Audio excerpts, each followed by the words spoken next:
How to change contact name in Telegram. If you have been using the Telegram application and wondering on how to change the name of the contact on it, don't worry. In this video, I will show you how to do it. So let's get started.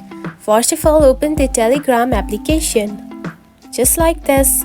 After opening it, you will find something like this on your home screen.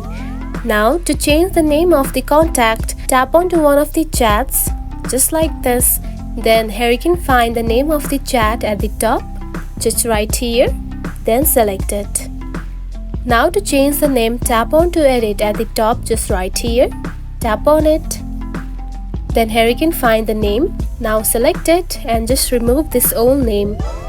Now add a new name just like this. And tap on to done. You can also add the emojis just like this. Now tap on to done. And now you can see the contact name has been changed in Telegram. If you found this video helpful, don't forget to like and subscribe for more tips. Thanks for watching.